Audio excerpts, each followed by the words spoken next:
اس سے روٹی میں تو کوئی فرق محسوس نہیں ہوگا، لیکن کوئی مہینے بھر بعد میرے پاس اتنا آٹا ہو جائے گا کہ میں اس سے کوئی ڈش بنا لوں گی، ذرا تھوڑا منہ کا ذائقہ بدلنے کا موقع مل جائے گا۔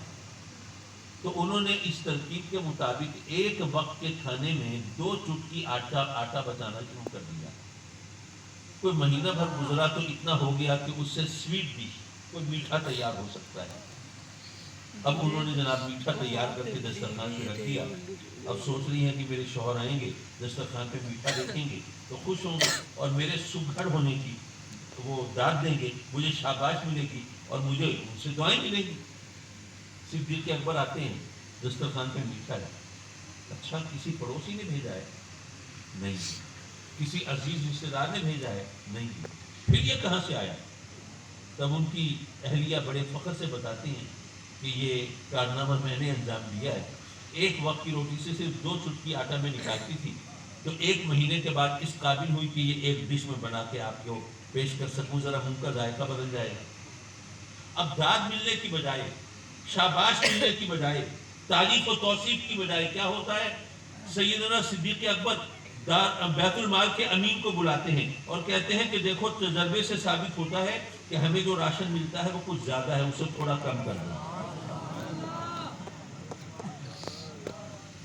یہ معیار قائم کیا ہے انہوں نے۔ سیدنا عمر فاروق ہیں، ہیبت فاروقی مشہور ہے۔ ان کی ہیبت کا عالم یہ ہے کہ اگر عمرو بن عاص جیسی ہستی کو، جو گورنر ہیں، ان کو معزول کرتے ہیں اور کہتے ہیں کہ تمہارا کام ہے اونٹ چراؤ، تو وہ چون چرا نہیں کر سکتے، وہ گورنری سے معزول ہو کے اونٹ چرا رہے ہیں۔ خالد بن ولید جیسی ہستی، جن کا نام تاریخ عالم میں ہمیشہ روشن رہے گا، اور جن سے کبھی کوئی ایسی خطا نہیں ہوئی جس کو کوئی الزام بنایا جا سکے، سیدنا عمر فاروق ان کو کسی جرم کی سزا نہیں دے رہے، لیکن خط لکھتے ہیں کہ تمہیں سپہ سالاری کے عہدے سے معزول کیا جاتا ہے، اور تمہیں ہدایت کی جاتی ہے کہ تم ایک عام سپاہی کی حیثیت سے فوج میں شامل ہو کر جہاد میں حصہ لو۔ خالد بن ولید وہ ہیں کہ جب دشمن کو پتہ چلتا ہے کہ مخالف فوج کا سالار خالد بن ولید ہے، تو آدھی جنگ تو ان کے نام کی ہیبت سے مسلمان جیت جاتے ہیں۔ لیکن ان کو یہ حکم ملتا ہے، خطا نہیں ہے، کوئی غلطی نہیں ہے۔ سیدنا عمر فاروق رضی اللہ تعالیٰ عنہ صرف لوگوں کو یہ سبق دینے کے لیے کہ تم یہ مت سمجھنا کہ فتح خالد بن ولید کے نام سے ملتی ہے، ارے فتح تو اللہ کے کرم سے ملتی ہے۔ صرف یہ ایک سبق دینے کے لیے وہ ان کو معزول کر دیتے ہیں، اور خالد بن ولید کی پیشانی پر شکر نہیں آتی۔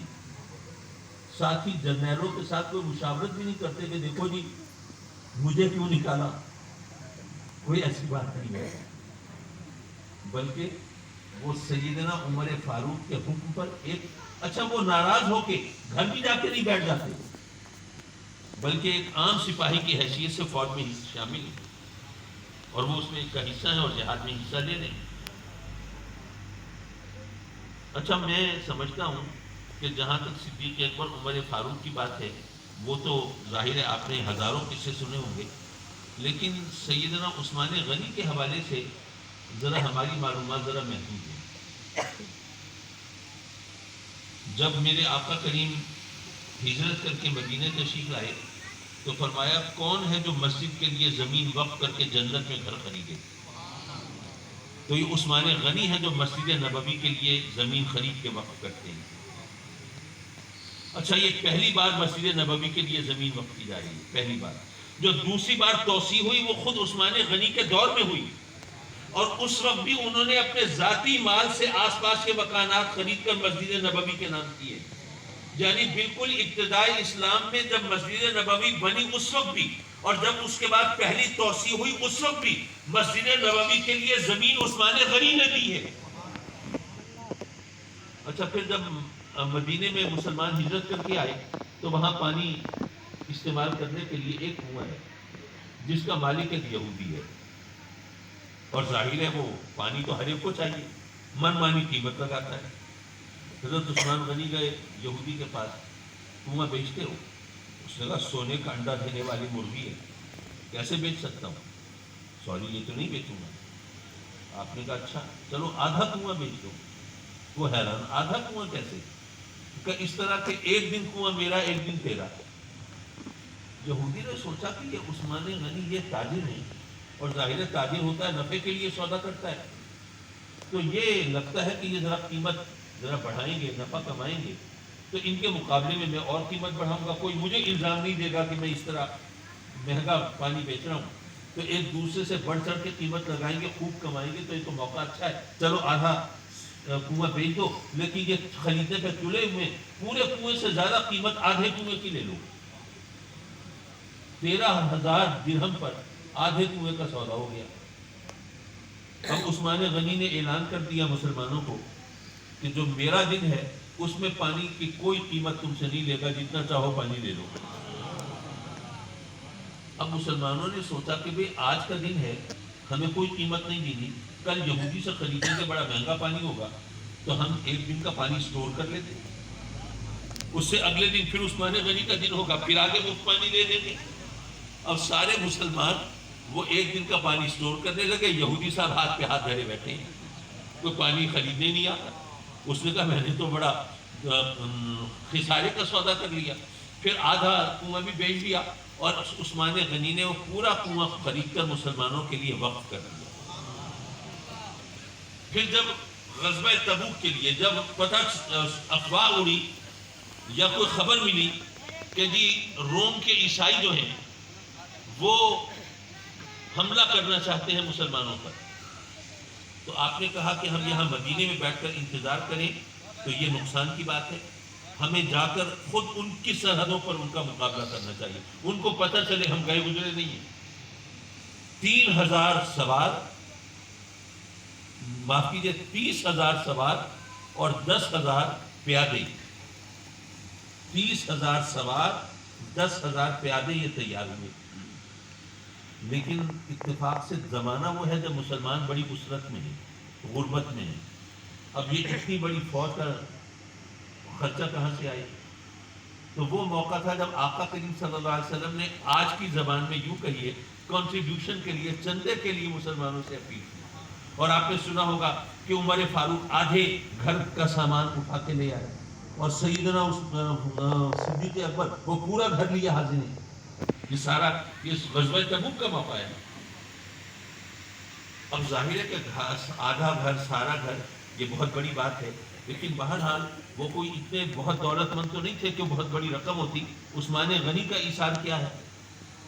انہوں نے کہا کہ جی جتنی فوج ہے اس کا تیسرا حصہ اس کے اخراجات میرے ذمہ، ان کے ہتھیار بھی میرے ذمہ، ان کی سواریاں بھی میرے ذمہ، ان کے کپڑے، ان کا ضرورت کا سامان وہ سب میرے ذمہ۔ اب ذرا سوچیے 40,000 افراد ہیں، اس میں سے 30,000 سوار ہیں، 10,000 پیادے ہیں، اس میں سے 1/3 کی ذمہ داری عثمان غنی نے اٹھائی، اور اس کے علاوہ 1,000 اونٹ اور 70 گھوڑے اور 1,000 دینار انہوں نے آقا کریم کی بارگاہ میں ویسے پیش کیے کہ آقا یہ باقی فوج کے لیے، اب یہ تو میں نے ذمہ لے لیا اپنے، باقی فوج کے لیے میری طرف سے یہ ہدیہ قبول کرنا۔ اور یہ وہ موقع ہے کہ آقا کریم صلی اللہ علیہ وسلم عثمان غنی کے وہ دیے ہوئے دینار وہ ہوا میں اچھالتے ہیں اور رب کی بارگاہ میں دعا کرتے ہیں، مولا عثمان غنی آج کے بعد کوئی بھی کام کرے اس کو پکڑ میں مت لینا۔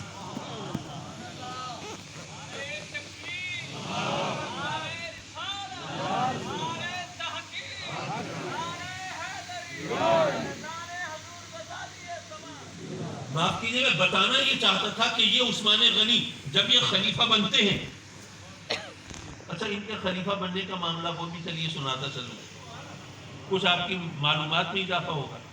جب سیدنا صدیق اکبر دنیا سے رخصت ہوئے تو انہوں نے عمر فاروق کے حق میں وصیت فرمائی کہ میرے بعد خلیفہ وہ ہوگا، اور وہ وصیت کتنی صحیح تھی یہ ان غیر مسلم مورخین سے پوچھئے جو کہتے ہیں کہ اگر عمر فاروق کو چند برس اور مہلت مل جاتی حکومت کی تو ساری دنیا میں مسلمانوں کا ڈنکا پٹتا اور انہی کی حکومت ہوگی۔ یہ انہوں نے اپنے بھائی بیٹے بھتیجے کے لیے وصیت نہیں کی، بلکہ ایک ایسی ہستی کے لیے کی جو واقعی اس کے حقدار تھے۔ اچھا جب سیدنا عمر فاروق دنیا سے رخصت ہو رہے ہیں، اب وہ زخمی ہیں، جام شہادت نوش کیا نا انہوں نے، زخمی ہیں، اس حال میں وہ وصیت فرماتے ہیں، کسی ایک شخص کے حق میں نہیں فرماتے، وہ 6 افراد کا نام لیتے ہیں کہ یہ کمیٹی ہے: سیدنا عثمان غنی، سیدنا حیدر کرار، سیدنا زبیر، حضرت طلحہ، حضرت عبد الرحمن بن عوف اور حضرت سعد بن ابی وقاص، کہ یہ 6 افراد ہیں، یہ کمیٹی ہے، یہ آپس میں مل بیٹھ کر آپس میں کسی ایک کو خلیفہ چنیں گے اور 3 دن کے اندر اندر چنیں گے۔ مسلمانوں کی اتنی بڑی حکومت ہو چکی ہے، اب یہ جو تخت ہے یہ زیادہ دیر تک خالی نہیں رہ سکتا، ورنہ معاملات بگڑ جائیں گے، حالات ہاتھ سے نکل جائیں گے، اس لیے 3 دن کے اندر اندر یہ 6 افراد مل بیٹھیں اور فیصلہ کریں اور آپس میں کسی ایک کو امیر المومنین مقرر کریں۔ 2 دن گزر گئے، کوئی فیصلہ نہ ہوا۔ تیسرا دن شروع ہوا تو ان لوگوں نے آپس میں کہا کہ بھی ایسا کرتے ہیں کہ ایک فرد اپنا نام اپنی جگہ یعنی اپنی طرف سے کسی دوسرے کا نام پیش کر دے، تو جب ایک شخص دوسرے کا نام پیش کرے گا تو 3 افراد کا نام پیش ہوگا نا، تو 6 کے 3 رہ جائیں گے، ان میں فیصلہ کرنا آسان ہو جائے گا۔ تو حضرت زبیر نے نام پیش کیا مولا کائنات علی مرتضیٰ کا، حضرت طلحہ نے نام پیش کیا سیدنا عثمان غنی کا، اور حضرت سعد بن ابی وقاص نے نام پیش کیا حضرت عبد الرحمن بن عوف کا۔ اب یہ 3 نام آ گئے: عثمان غنی، حیدر کرار، حضرت عبد الرحمن بن عوف۔ حضرت عبد الرحمن بن عوف نے کہا کہ جی میں تو یہ بوجھ نہیں اٹھا سکتا، میرے اندر اتنی ہمت نہیں ہے مسلمانوں کی خلافت، اور جس طرح فاروق اعظم نے خلافت کی ہے نہ بھائی، میں نہیں کر سکتا، تو اس لیے میں اپنا نام وڈرا کرتا ہوں۔ اب 2 افراد رہ گئے، عثمان غنی اور حیدر کرار۔ اب ان لوگوں نے آپس میں مشورہ کیا کہ دونوں ہستیاں ایسی ہیں جن کے اندر طمع نہیں ہے، خلافت کا لالچ نہیں ہے، اقتدار کی ہوس نہیں ہے۔ اب یہ اپنے گن نہیں گنوائیں گے کہ جی مجھے اگر بنا دیا خلیفہ تو میں یہ سڑک بنوا دوں گا اور یہ گلی بنوا دوں گا اور گیس لگوا دوں گا اور یہ کر دوں گا وہ کر دوں گا، یہ تو اس طرح نہیں پیش کریں گے اپنے آپ کو۔ تو ایسا کرتے ہیں کہ ان دونوں ہستیوں سے کہا جائے کہ یہ ہم لوگوں کو اختیار دے دیں، ان دونوں میں سے جس کو ہم چاہیں نامزد کر دیں۔ اچھا، حضرت عثمان غنی نے یہ نہیں سوچا کہ میں تو بنو امیہ سے ہوں، اب علی ہے بنو ہاشم سے، تو یہ لوگ تو بنو ہاشم کے حق میں فیصلہ کریں گے، میرے حق میں تو نہیں کریں گے، تو میں کیوں راضی ہوں؟ ان کے اندر ہوس نہیں ہے، انہوں نے کہا کہ ٹھیک ہے میری طرف سے اجازت۔ مولا کائنات علی مرتضیٰ نے بھی نہیں سوچا کہ میں تو فقیر درویش آدمی ہوں اور عثمان غنی تو بہت دولت مند ہے، وہ ان پر دولت لگا دیں گے، پیسے لگا دیں گے، ان کو خرید لیں گے، ہارس ٹریڈنگ ہو جائے گی، تو میرے ہاتھ میں تو کچھ نہیں آئے گا، یہ تو انہوں کو اقتدار ملے گا۔ نہیں، وہاں پہ کوئی ہوس نہیں ہے، کوئی اقتدار کا لالچ نہیں ہے، وہ دونوں بخوشی ان کو اختیار دیتے ہیں کہ آپ جس کے حق میں چاہیں اعلان کر دیں، دوسرا بخوشی اس کو قبول کر لے گا۔ اب جناب مسجد نبوی میں مسلمانوں کو بلایا جاتا ہے، حضرت عبد الرحمن بن عوف چند منٹ کی تقریر کرتے ہیں اور عثمان غنی کا نام خلافت کے لیے پیش کرتے ہیں، اور سب سے پہلے خود ان کے ہاتھ میں بیعت کرتے ہیں، اور جب وہ بیعت کر کے فارغ ہوتے ہیں تو مولا کائنات علی مرتضیٰ آگے بڑھتے ہیں اور وہ ان کے ہاتھ پر بیعت کرتے ہیں۔ جب مولا کائنات بیعت کر لیتے ہیں پھر کچھ بچتا ہی نہیں، پھر بات وہیں ختم ہو جاتی ہے، اور اس طرح وہاں اقتدار مل جاتا ہے۔ اب ذرا سوچئے، عثمان غنی کو اس طرح اقتدار میں لایا گیا، لیکن جب وہ ان کے خلاف جن حالات میں ان کی شہادت ہوئی، ذرا وہ وقت تصور کیجئے، اگر وہ چاہتے، اللہ نے ان کو اتنا مال دیا تھا، اپنی حفاظت کے لیے زرخرید غلاموں کی فوج کھڑی کر سکتے تھے۔ سرکاری فوج بلانا تو دور کی بات ہے، انہوں نے اپنے لیے زرخرید غلاموں